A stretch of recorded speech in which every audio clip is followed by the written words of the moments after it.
Srimate Ramanujaya Namaha. Getting admission into IIM Bangalore's MBA program was a massive moment in my life. I distinctly remember that date, 24th April 1999, around 11:30 a.m. in the morning, when the postman came home carrying a large brown envelope with the IIM Bangalore logo. It was all the more massive for me as an achievement because it was my second attempt taking the CAT entrance exam. And even in that second attempt, only one IIM had shortlisted for the GD interview process. So the odds were very, very stacked against me. So naturally, when I graduated and got campus placement and started my career as a manager, one of the labels that I prominently carried with me was being an alumnus of the IIMB class of 2001. In the FMCG industry in general, and in the company where I worked, there were a large pool of IIM alumni of varying batch vintages in senior management positions across functions. So in a very short span of time, it occurred to me that, for example, if a 1994 IIM Kolkata batch alumnus was the marketing director, that I too would get to that level in due course of time. It just seemed like natural progression to me, and that all that I had to do was to show up at work every day and not do such a bad job. So to me, progression up the corporate ladder seemed like the movement of IIM alumni of various batches as if they were on an assembly line, and the only thing that mattered was time and little else. Of course, that was just me and my attitude. I'm sure there must have been a number of my colleagues who were very serious about their career and also very serious about learning and development. But looking back, it's very clear to me that at that point in time, I had developed a very laid back, chalta hai kind of attitude towards learning and professional development. And I coasted along like this for about 8 years in my first job, when luckily for me, somehow I decided to quit this job and start my own venture called Kriya. So I never stayed long enough in a regular corporate job to find out where my label of IIMB alumnus class of 2001 would have finally taken me in that career. But I did learn this very, very quickly as a self-funded entrepreneur, that if I don't learn and apply myself rapidly, I was sunk. So as an entrepreneur, from day one, I had to both learn and do some serious unlearning as well. As a first generation entrepreneur, it was no surprise that I had to learn many new things outside of my core areas of sales and marketing. But back then in 2010, what was very surprising to me was that I also had to relearn marketing and brand building. The classical FMCG model of television advertising supported by wide retail distribution was already getting disrupted. Instead, a close, direct personal connect with the consumer via social media and offering them very valuable, useful content as opposed to TV advertising were becoming the new norm. So, for a person like me who had never written anything longer than an SMS text before, I suddenly had to learn how to blog, and I started writing with my co-founder pieces on our company blog. And I have to continue to learn new skills like this even today. Now I'm shooting Instagram reels and trying to make video content like this. So what happened is that over a period of time, me and my co-founder learned a lot of new things by doing it ourselves, and we wore many hats in our company, like being the production supervisor, the in-house botanist, the video editor, doing customer support and customer success. And in doing all of this, we had great fun and great learning. But one of the realizations that we had here was that our labels of being IIMB or IIMC class of 2001 did not matter at all. So after 5 or 6 years of running my own venture, I now acquired a new label, that of entrepreneur. And I then settled into another comfortable groove of experimenting, making mistakes, learning and iterating. But then I had again acquired another label and hit another plateau. Of course, this is just my journey, and I'm sure there are many other entrepreneurs who could have soared given the same canvas, the same opportunities, and avoided the plateaus and valleys that I encountered.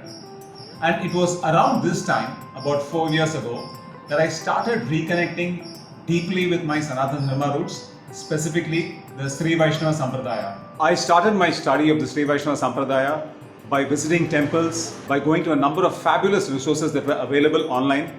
And of course, whenever I had any doubts, I would get them clarified from my father. One of the things that fascinated me most in this study was to learn more about the daily lives of the great saints and acharyas who lived hundreds of years ago and who nourished this philosophy and kept up this way of life.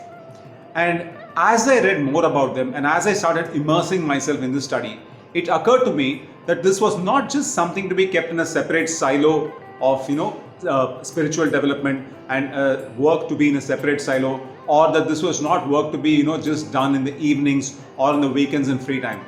I found that the lives of our Purvacharyas were a shining beacon for me on how to lead my life on a daily basis, and the lessons that they gave us hundreds of years ago were invaluable to me even today in a so-called modern context, both professionally and of course in my personal life also. One of the very important and unique features of the Sri Vaishnava Sampradaya is for the seeker to surrender completely to the feet of a Sad Acharya and to have complete dependence on that Acharya to be shown the right way in life to attain God and to reach the ultimate goal of life. Now, who is a Sadacharya? He is one who is widely knowledgeable in the Dharma Shastras and also applies these rules and principles diligently in his personal life and leads by example. So there is complete dependence in this Sampradaya on the Sadacharya to show the way. And this only happens when there is a gradual dissolution of the ego or the sense of self. In fact, in this path, one of the timeless lessons from Indian knowledge systems is shown to us, which is that for true knowledge, for true learning, or for real jnana to flower in oneself, there has to be a dissolution of the ego, a dissolution of the self, or a removal of the ahamkara or the sense of I and me. And I will illustrate this with one very important and famous anecdote from the Sri Vaishnava Sampradaya.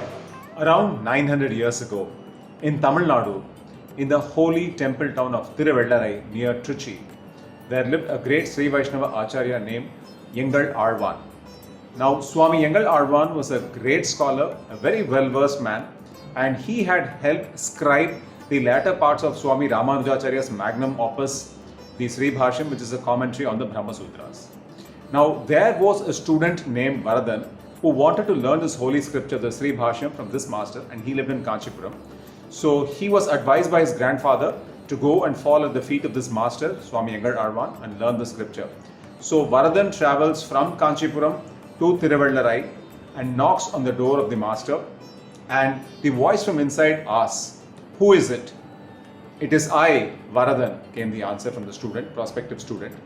And the cryptic answer from the master inside says, "Come back to me when I has died." Actually, the words in Tamil were, "Naan setta piraga varum." Now, Varadan was confused and he goes back to his hometown and asks his grandfather, "Why did this happen to me?"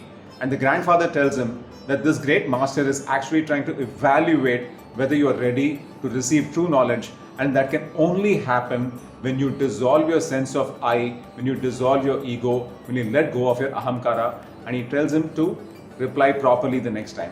So Varadan goes once again to Swami Yengal Alvan, and when this time he knocks the door and the question is asked, "Who is there?" he says, "Adiyen Varadan," which is a very respectful Sri Vaishnava way of saying that I respectfully have come to you, and it shows that you have shed your ego and your sense of self and you're ready to learn. And then the teaching began and the student finally found his master. Now, interestingly, many centuries later, even today, the descendants of both the master Swami Yengal Alvan and the student Varadan are there today in various parts of Tamil Nadu and India, and they are very important leaders in the Sri Vaishnava Sampradaya, and they continue to spread this philosophy to their students worldwide. That's how powerful this method of learning is. That's how transcendental it is, that it can be transmitted across so many generations once the flame of true jnana or true knowledge is lit. So that's the power of dissolving the self, and that's when in Indian traditional systems it is said that only when you dissolve the sense of self can true knowledge flower.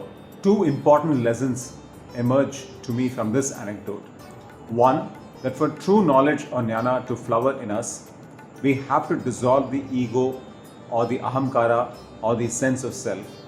And second, this process is highly accelerated when we receive the grace of a Sad Acharya or a true teacher. The title of this video is Learning Over Labels.